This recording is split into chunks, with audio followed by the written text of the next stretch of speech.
പ്രശസ്ത മാധ്യമ പ്രവർത്തകനും ഒരുപക്ഷെ ഈ വിഷയത്തിൻ്റെ ഇതിവൃത്തവുമായി ചേർന്ന് നിൽക്കുന്ന ഒരു വ്യക്തിത്വം കൂടിയാണ്. ജനാധിപത്യത്തിൻ്റെ പ്രതീക്ഷകളും പ്രതിസന്ധികളും എന്ന് പറയുമ്പോൾ അതിലൊരു പ്രതിസന്ധിയെ പ്രദാനം ചെയ്യുന്ന ആളാണ് രാജഗോപാൽ. ഗോകുമാർ സാറ് ഞാൻ ഏറെ ബഹുമാനിക്കുന്ന ഒരു അധ്യാപകനാണ്, ഇപ്പോഴും ഒരു ഗവേഷകനാണ്. സാധാരണ അധ്യാപകരായി കഴിഞ്ഞാൽ ഗവേഷണം ഒഴിവാക്കുമെന്നാണ് പൊതുവെ അധ്യാപകർ തന്നെ പറയുന്നത്. പക്ഷേ അദ്ദേഹം ഇപ്പോഴും ഒരു ഗവേഷണ കുതികയായിട്ടുള്ള നിരീക്ഷകനായിട്ടുള്ള ഒരു അധ്യാപകനാണ്. ബിബീഷ് കഠിനാധ്വാനിയാണ്, നല്ലൊരു ഗവേഷകനാണ്, നിരീക്ഷകനാണ്. അതുകൂടാതെ തന്നെ ഒരു കാര്യം തീരുമാനിച്ചാൽ അതിൻ്റെ പിന്നാലെ നിൽക്കുന്ന ഒരാളും കൂടിയാണ്. ആ ഒരു ദൃഢനിശ്ചയത്തെ കൂടി പ്രതിഫലിപ്പിക്കുന്നതാണ് ഈ പുസ്തകത്തിൻ്റെ പ്രകാശനം. ഈ പുസ്തകത്തിൽ ഞാനൊരു ചാപ്റ്റർ സംഭാവന ചെയ്തിട്ടുണ്ട്.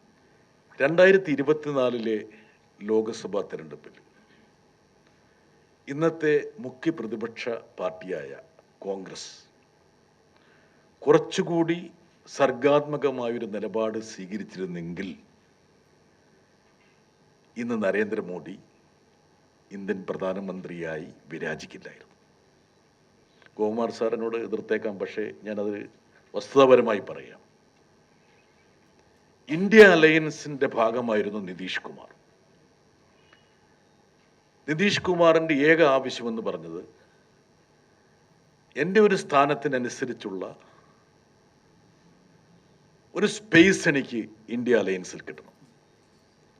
അദ്ദേഹം ഇന്ത്യ അലയൻസിലെ സഹപ്രവർത്തകരോട് പറഞ്ഞു, ഈ മുന്നണിക്ക് ഒരു കൺവീനർ സ്ഥാനം വേണം, അതുകൊണ്ട് ആ കൺവീനർ സ്ഥാനത്തേക്ക് വരാൻ ഞാൻ തയ്യാറാണ് അദ്ദേഹം പറഞ്ഞു.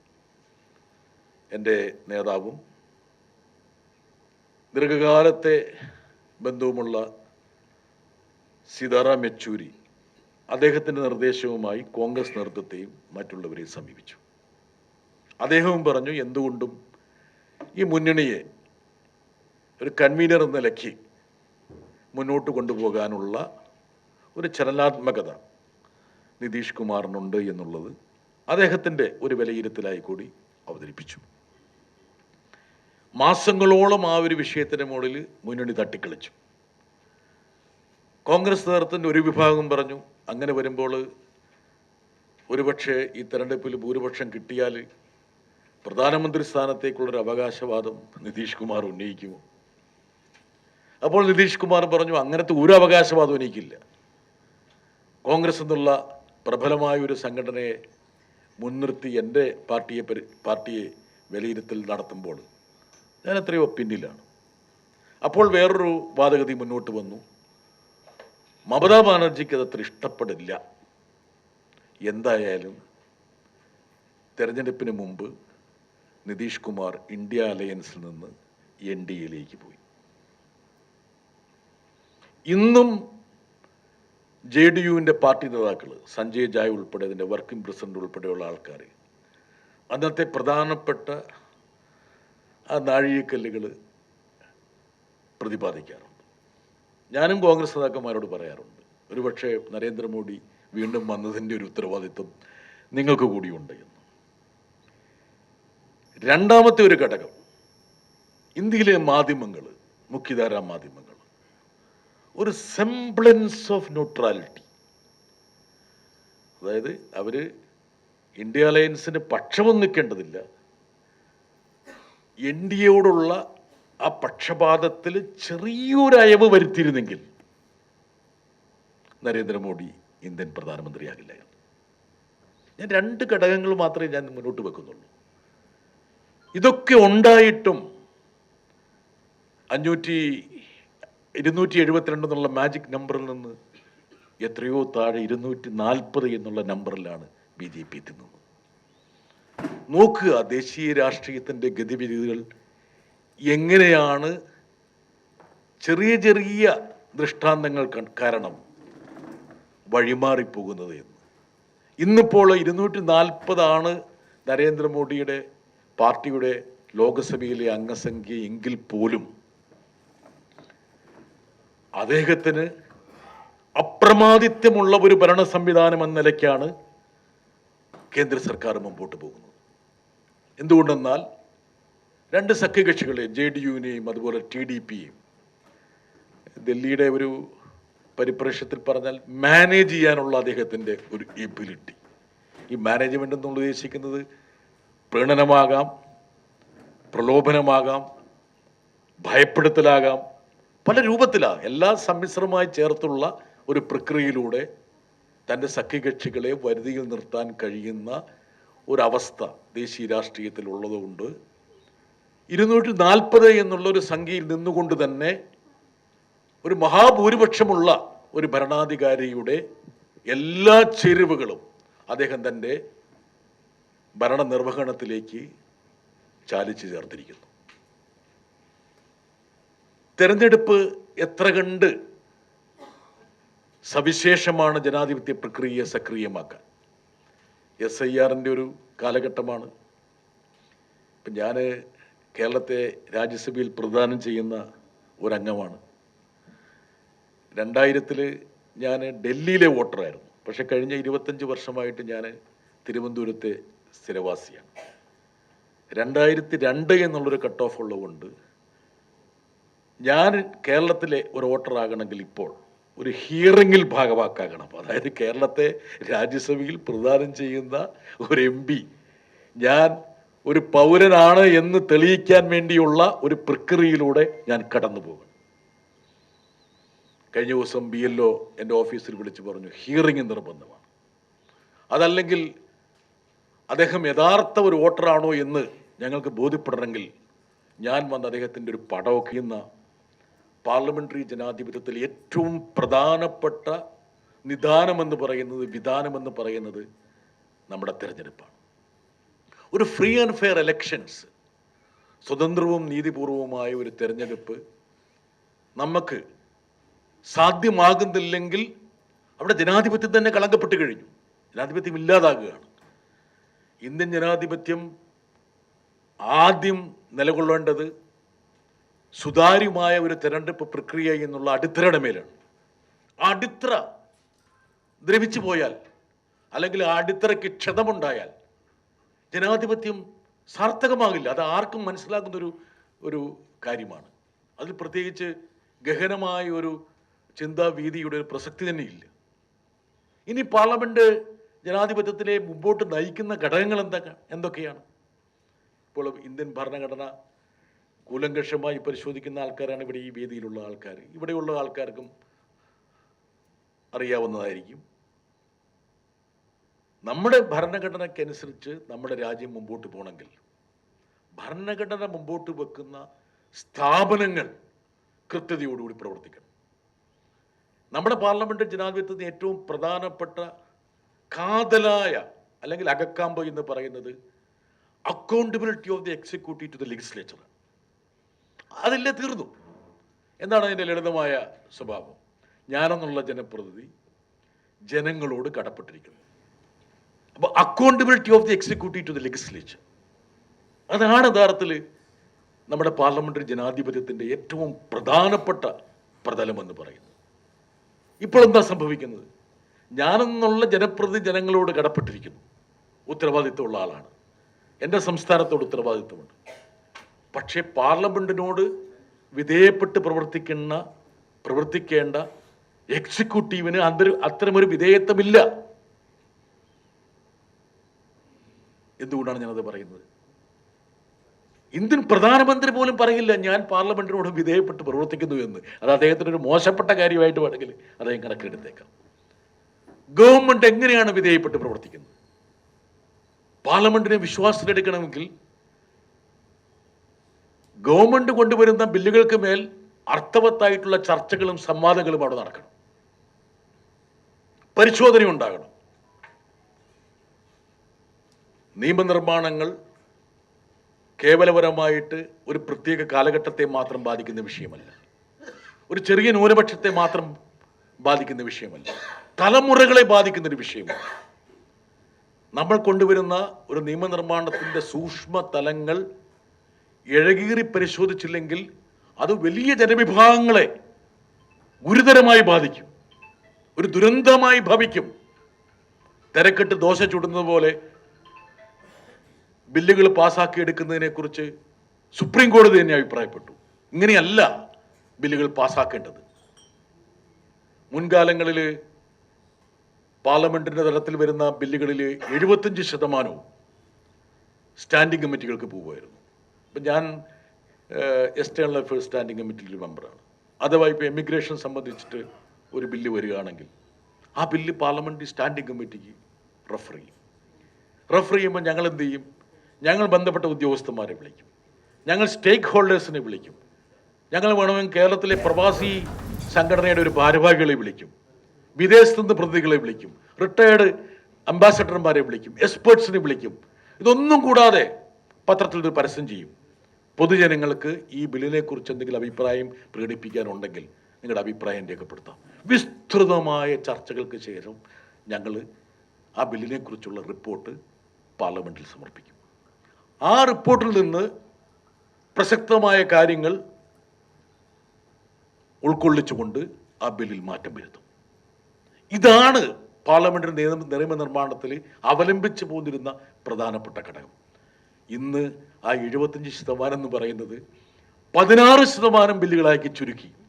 എന്ന് പറഞ്ഞാൽ സുപ്രധാന നിയമനിർമ്മാണങ്ങളൊക്കെ യാതൊരു പരിശോധനയുമില്ലാതെ എക്സിക്യൂട്ടീവ് ബുൾഡോസർ കടത്തിവിടുന്നത് പോലെ പാർലമെന്റിനുള്ളിലൂടെ നിയമമായിട്ട് പരിഭാഷപ്പെടുത്തുന്നു. ഞാൻ ഒരു നിയമത്തിൻ്റെ കാര്യം പറയാം, നിങ്ങൾക്കെല്ലാം അറിയാവുന്നൊരു നിയമം. ദേശീയ തൊഴിൽദാന പദ്ധതി, മഹാത്മാഗാന്ധി ദേശീയ തൊഴിൽദാന പദ്ധതി. എന്തുകൊണ്ടാണ് ഞാൻ ആ ബില്ലിനെ കുറിച്ച് പറയുന്നത് വെച്ചാൽ, ആ ബില്ല് കേവലപരമായിട്ടൊരു നിയമനിർമ്മാണം മാത്രമായിരുന്നില്ല. ഒന്നാം UPA ഗവൺമെന്റിന്റെ കാലത്ത് 5 സുപ്രധാനമായ ഏടുകൾ ഇന്ത്യൻ രാഷ്ട്രീയത്തിൽ സംഭവിച്ചു. ഒന്ന് എന്ന് പറയുന്നത് തൊഴിൽ ഒരു അവകാശമായി രേഖപ്പെടുത്തുന്ന തൊഴിൽദാന പദ്ധതി. 2, വിദ്യാഭ്യാസം ഒരു അവകാശമായി സ്ഥാപിക്കുന്ന ഒരു ബിൽ. 3, വിവരാവകാശ നിയമം. 4, ആദിവാസികൾക്ക് ഭൂമിക്ക് അർഹതയുണ്ട് എന്ന് ലിഖിതപ്പെടുത്തുന്ന നിയമം. 5, ഒരു മനുഷ്യനും ഇന്ത്യയിൽ പട്ടിണി കിടന്ന് മരിക്കാൻ പാടില്ല എന്ന് കോറിയിടുന്ന ഭക്ഷ്യസുരക്ഷാ നിയമം. 5 സുപ്രധാന ഏടുകൾ. ഈ 5 സുപ്രധാന ഏടുകളും ഒരുപക്ഷെ ലോക രാജ്യങ്ങൾ ശ്രദ്ധിച്ച ചുവടുവെപ്പുകളായിരുന്നു. ദേശീയ തൊഴിൽദാന പദ്ധതി എന്ന് പറയുന്നത് കേവലപരമായ നിയമനിർമ്മാണമല്ല എന്നുള്ളത് ഈ സർക്കാരിനറിയാം. 50 കോടി ജനങ്ങളെ ബാധിക്കുന്ന വിഷയമാണെന്നറിയാം. 1 ലക്ഷം കോടി രൂപയ്ക്ക് മേൽ വകയിരുത്തലുള്ള ഒരു പദ്ധതിയാണെന്ന് ഈ സർക്കാരിനറിയാം. ഇന്ത്യയുടെ ഗ്രാമീണ മേഖലയിൽ തൊഴിലില്ലാതെ പട്ടിണിയിലേക്ക്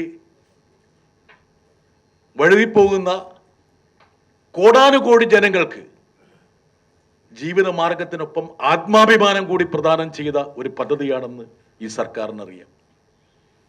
ഇന്ത്യ എന്നുള്ള രാഷ്ട്രത്തെ കരുപ്പിടിപ്പിച്ച ഒരു ആശയധാരയുടെ പ്രഭവ കേന്ദ്രമായ മഹാത്മാഗാന്ധിയുടെ സ്മരണ ഇരമ്പുന്ന ഒരു നിയമമാണെന്ന് ഈ സർക്കാരിനറിയാം. എന്നാൽ രാത്രിയുടെ അന്ത്യയാമങ്ങളിലെ ഏതാനും മണിക്കൂർ ചർച്ച കൊണ്ട് മാത്രം ആ മഹാത്മാഗാന്ധി തൊഴിൽദാന പദ്ധതി അസ്തമിച്ചു. നോക്കുക എങ്ങനെയാണ് എക്സിക്യൂട്ടീവ് പാർലമെന്റിനോട് അക്കൗണ്ടുകൾ ആകാതിരിക്കുന്നത് എന്നുള്ളത്. വിവിധ കക്ഷികളുടെ യോഗത്തിൽ ഞങ്ങൾ സർക്കാരിനോട് പറഞ്ഞു, ഈ ബില്ലൊരു സെലക്ട് കമ്മിറ്റിക്ക് അയക്കൂ. റാംജി, ആ ബില്ലിന്റെ പേര് തന്നെ എനിക്ക് സത്യം പറഞ്ഞാൽ ആ ബില്ലിന്റെ പേര് രാജഗോപാലിന് പറയാൻ പറ്റുമോ മുഴുവൻ? വികസിത ഭാരത് എന്ന് പറഞ്ഞിട്ടാണ് അതിന്റെ ചുരുക്കപ്പേര്. VBG റാംജി അല്ലേ? VBG റാംജി.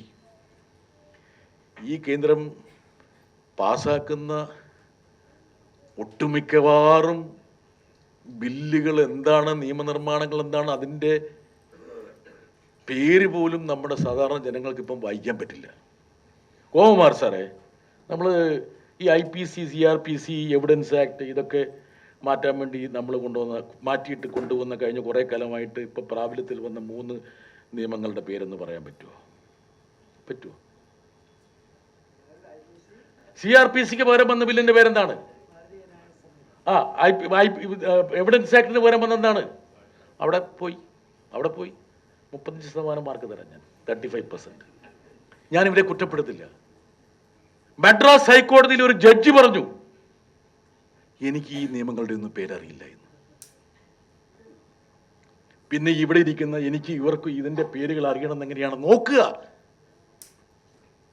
നൂറ്റാണ്ടുകൾ കാലം നിലനിന്നിരുന്ന ബില്ലുകളെ നിയമങ്ങളെ മാറ്റിമറിച്ച് കൊണ്ടുവരുന്ന നിയമങ്ങൾ, പ്രത്യേകിച്ച് ഈ ക്രിമിനൽ നിയമങ്ങൾ എന്നൊക്കെ പറഞ്ഞാൽ നിങ്ങളുടെ നിത്യജീവിതത്തെ സ്വാധീനിക്കുന്ന, ബാധിക്കുന്ന നിയമങ്ങളാണ്. ആ നിയമങ്ങളുടെ പേര് പോലും നമുക്കറിയില്ല. അപ്പൊ എങ്ങനെയാണ് ഒരു എക്സിക്യൂട്ടീവ് പാർലമെന്റിനോട് വിധേയപ്പെടാതെ പ്രവർത്തിക്കുന്നതെന്ന് സൂചിപ്പിക്കാൻ വേണ്ടിയാണ് ഞാൻ പറഞ്ഞത്. നമ്മുടെ പ്രധാനമന്ത്രി ജവഹർലാൽ നെഹ്റു, അദ്ദേഹത്തെ കുറിച്ച് നമുക്ക് ഒരുപാട് വിമർശനങ്ങൾ ഉണ്ടാകാം. പക്ഷേ പാർലമെന്ററി ജനാധിപത്യം എന്താണെന്ന് അദ്ദേഹത്തിന്റെ ഉത്ബോധനങ്ങളിലൂടെ അടിവരയിട്ടിരുന്നു.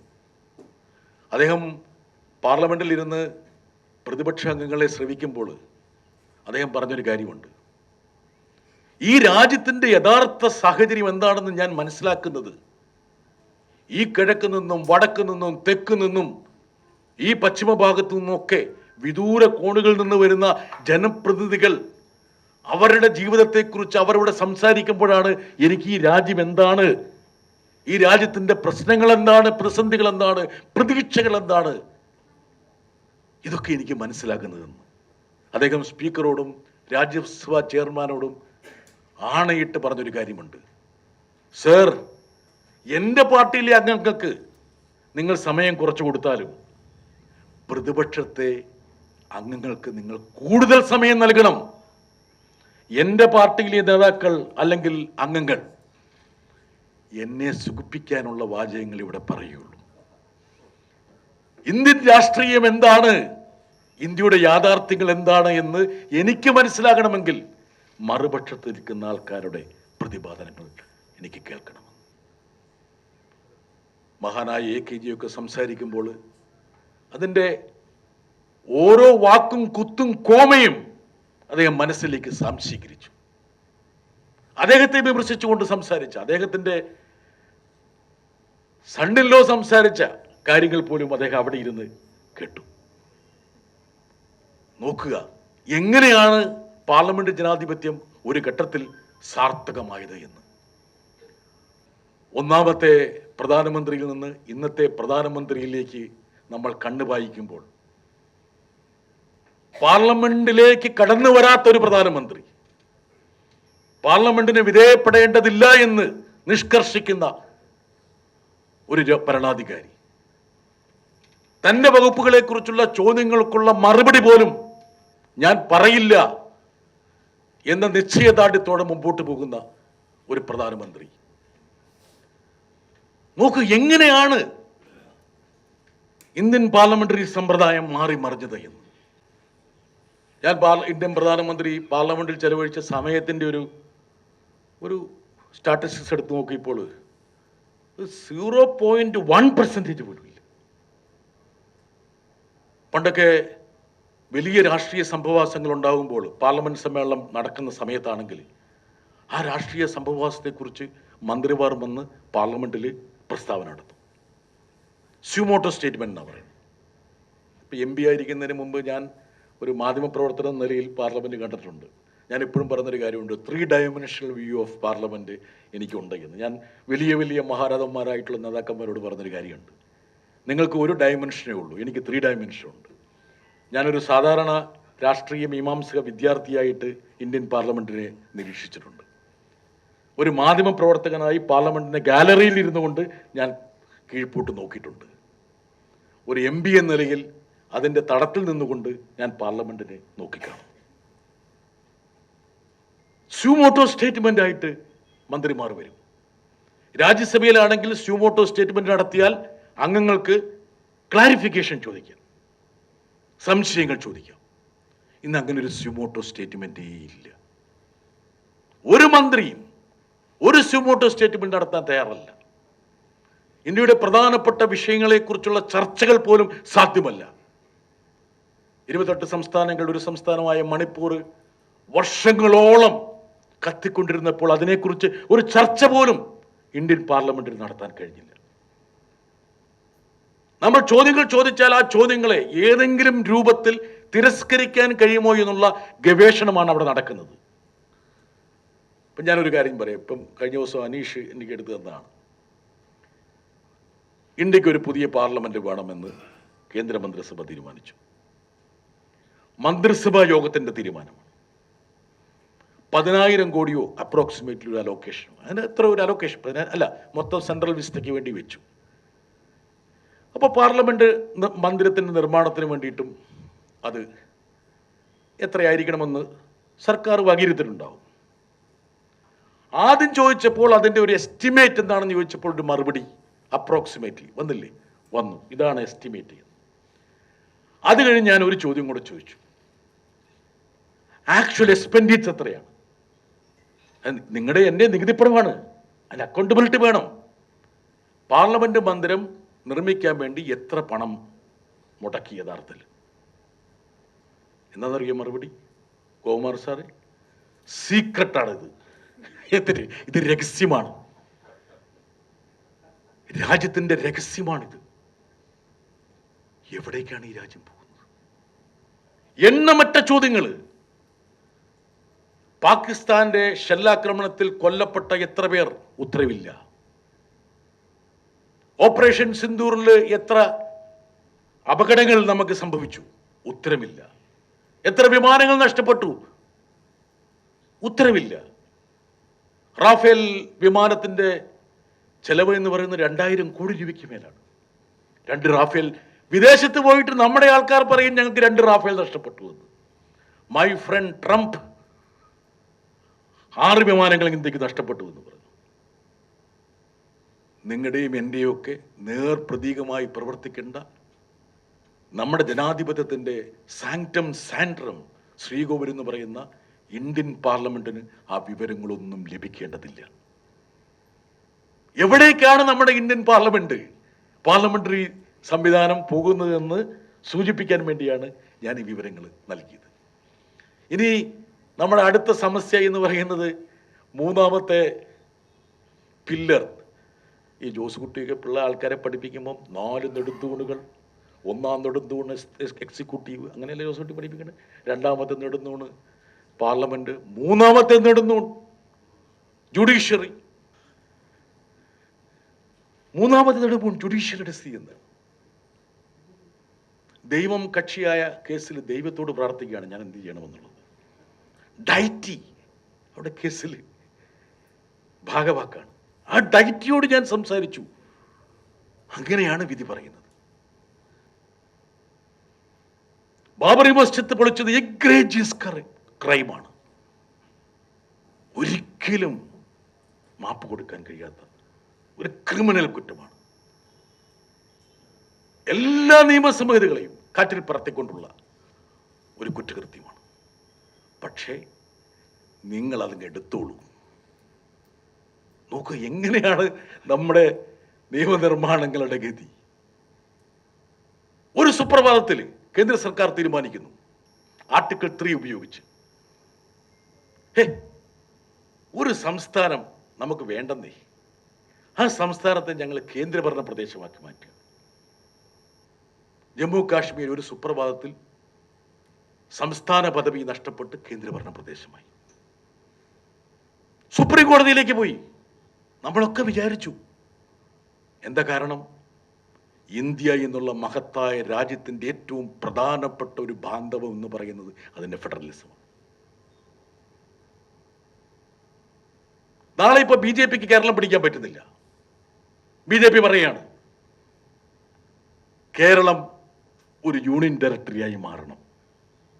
പാർലമെന്റിലെ ഭൂരിപക്ഷം വെച്ചിട്ട് സംസ്ഥാന പദവി എടുത്തു കളഞ്ഞ് ഇതിനെ ഒരു കേന്ദ്രഭരണ പ്രദേശമാക്കുക. നോക്ക്, ചെക്ക് ആൻഡ് ബാലൻസ് എന്നുള്ള ഒരു സംവിധാനം നമ്മുടെ സംവിധാനത്തിലുണ്ട് എന്ന് നമ്മൾ വിചാരിച്ചു.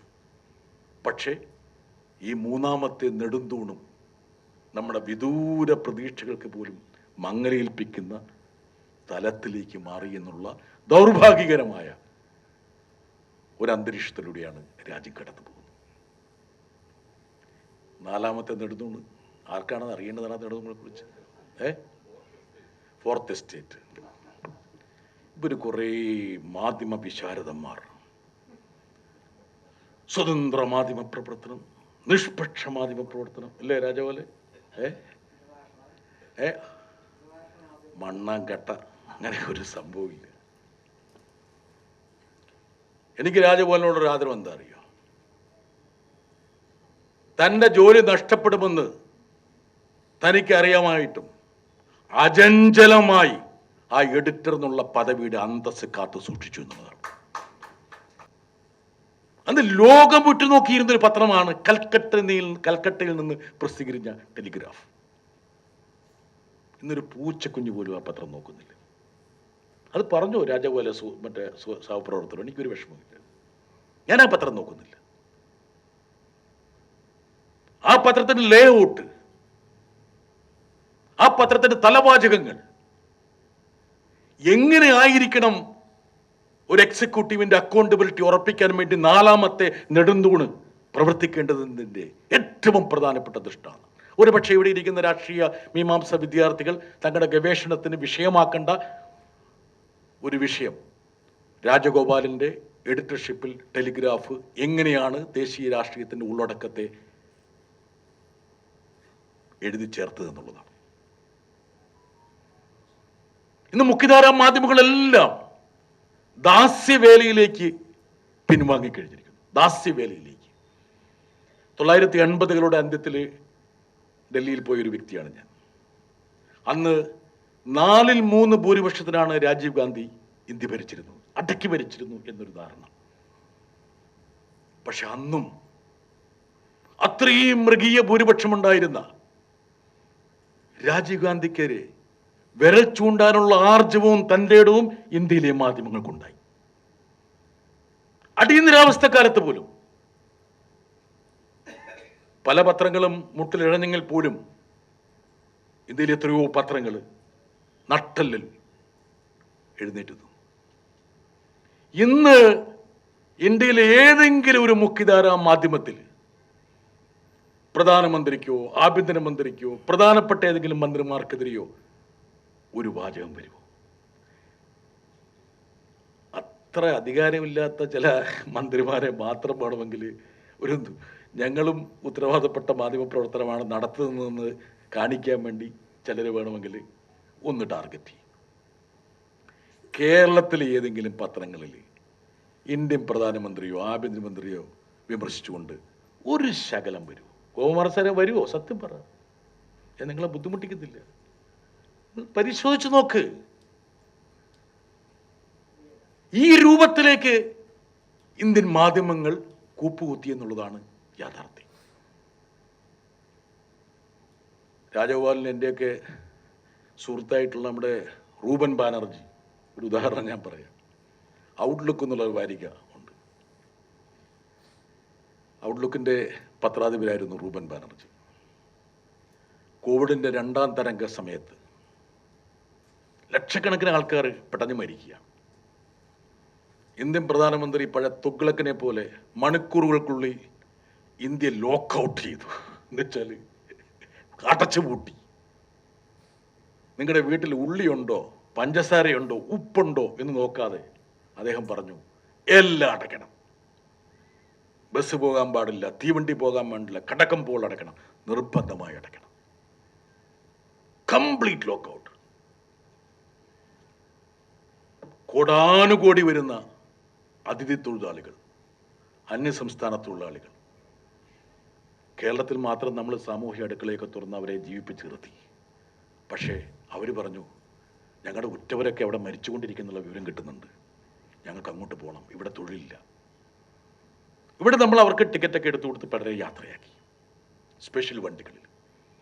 ബാക്കിയുള്ള സംസ്ഥാനങ്ങളിൽ നിന്ന് ലക്ഷക്കണക്കിന് ആൾക്കാർ പെരുവഴിയിലേക്ക് ഇറങ്ങി തങ്ങളുടെ കാൽപാദങ്ങൾ വച്ച് 1000-2000 കിലോമീറ്റർ ലക്ഷ്യമാക്കി പലായനം ചെയ്തു.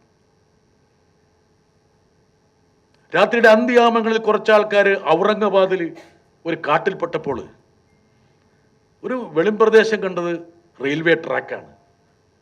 തളർന്ന അവർ ആ റെയിൽവേ ട്രാക്കിൽ തലവെച്ച് ഒന്ന് കണ്ണടച്ചു. അവർ വിചാരിച്ചു തീവണ്ടി ഗതാഗതം പൂർണ്ണമായി സ്തംഭിച്ചിരിക്കുകയാണ്. പക്ഷെ ഒരു ഗുഡ്സ് ട്രെയിൻ അവരുടെ ശരീരത്തോടെ കടന്നുപോയി. 17-18 പേര് കൊല്ലപ്പെട്ടു.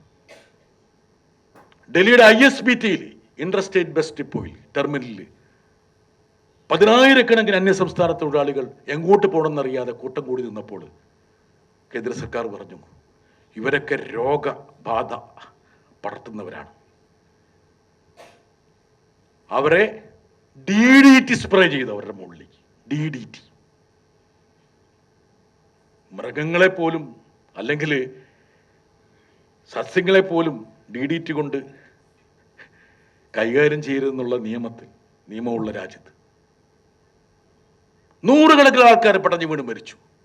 വിണ്ടുകീറിയ പാദങ്ങളുമായി പോകുന്ന ഇവരുടെ രംഗങ്ങൾ ഒരു മാധ്യമങ്ങളും റിപ്പോർട്ട് ചെയ്തില്ല. പുണ്യനദിയായ ഗംഗയിൽ 100 മൃതദേഹങ്ങൾ ഇങ്ങനെ ഒഴുകി നടന്നു. ഒഴുകി. ഒറ്റ ടെലിവിഷൻ പോലും ആ ദൃശ്യം കൊടുത്തില്ല. ഒരു പത്രം പോലും കൊടുത്തില്ല. ഒരു പത്രം മണ്ടത്തരത്തിന്, ദൈനിക് ഭാസ്കർ അല്ലേ, മണ്ടത്തരത്ത്, അങ്ങനെ മണ്ടന്മാരായ പല ആൾക്കാരും നമ്മുടെ പത്രക്കാരുടെ കൂടെ ഉണ്ട് കേട്ടോ. ഒരു ചിത്രം എടുത്തു കൊടുത്തു ഗംഗയിൽ ഒഴുകി കിടക്കുന്ന. മണ്ടെന്ന് ഉദ്ദേശിക്കുന്നത് ഞാൻ ഇൻവെർട്ടർ കോമയിലാണ്. ഞാനത് പറയുമ്പോൾ ആ ഇൻവെർട്ടർ കോമ ഇടുമ്പോൾ അവിടെ ആ മാധ്യമ പ്രവർത്തനത്തിൻ്റെ ധീരതയാണ് ഞാൻ യഥാർത്ഥത്തിൽ അണ്ടർസ്കോർ ചെയ്യുന്നത്. തൊട്ടുപിറ്റേന്ന് CBI ഉൾപ്പെടെ ഇൻകം ടാക്സ് ഉൾപ്പെടെയുള്ള കേന്ദ്ര ഏജൻസികൾ ആ പത്രത്തെ റെയ്ഡ് ചെയ്തു. റൂബൻ ബാനർജി തൻ്റെ ഔട്ട്ലുക്കിൻ്റെ കവറിൽ ഒരു കാര്യം ആലേഖനം ചെയ്തു. മിസ്സിംഗ് കാണാനില്ല ഇന്ത്യ ഗവൺമെന്റ്. ഏതാനും ആഴ്ചക്കുള്ളിൽ റൂബൻ ബാനർജിയെ എടുത്തെറിഞ്ഞു. ഇപ്പൊ പണിയില്ല, അയാൾക്ക് ജോലി കൊടുക്കില്ല, എവിടെയെങ്കിലും എഴുതും തേരാ പാര. എങ്ങനെയാണ് ഇന്ത്യൻ മാധ്യമ പ്രവർത്തനം ഈ ഒരു 75 വർഷം കൊണ്ട് എക്സിക്യൂട്ടീവിന്റെ ദാസ്യവേലയിലേക്ക് പരിണമിച്ചത് എന്ന് പറയാൻ വേണ്ടിയിട്ടാണ് ഞാൻ ഈ ഏതാനും ഉദാഹരണങ്ങൾ ചൂണ്ടിക്കാണിച്ചത്. ഇതിൻ്റെ എല്ലാ ഇടയിൽ എന്താണ് പ്രതീക്ഷകൾ എന്നുള്ള ഒരു ചോദ്യം കൂടി ഞാൻ നിങ്ങളുടെ മുന്നിലേക്ക് ഇട്ടുകയാണ്. പ്രതീക്ഷ എന്ന് പറയുന്നത് ഒരുപക്ഷെ ആത്മവീര്യം നഷ്ടപ്പെടാത്ത, ദൃഢനിശ്ചയം കളഞ്ഞു കുളിക്കാത്ത, ദിശാബോധം കൈമോശം വരാത്ത ഒരു ജനത ഇന്നും ഇന്ത്യയിലുണ്ട്. ആ ജനത എന്നുള്ളതാണ് യഥാർത്ഥത്തിൽ ഇന്ത്യയുടെ ആത്മാവ് എന്നുള്ളത്. ഈ അമിതാധികാരത്തിൻ്റെ ഈ രഥമുരുളലിനെ എവിടെയെങ്കിലും വെച്ച് പ്രതിരോധിക്കാൻ കഴിയുന്ന ഒരു ശേഷി ഞാൻ നേരത്തെ സൂചിപ്പിച്ച ഈ ആർജവമുള്ള ജനതയുടെ ഭാഗത്തുനിന്ന് ഉണ്ടാകുമെന്നുള്ള ഒരു പ്രത്യാശയിൽ ലോകസഭാ തിരഞ്ഞെടുപ്പും ഇന്ത്യൻ രാഷ്ട്രീയവും ജനവധി 2024 എന്നുള്ള പുസ്തകം ഔപചാരികമായി പ്രകാശനം ചെയ്തതായി അറിയിച്ചുകൊണ്ട് നിർത്തുന്നു. നന്ദി, നമസ്കാരം.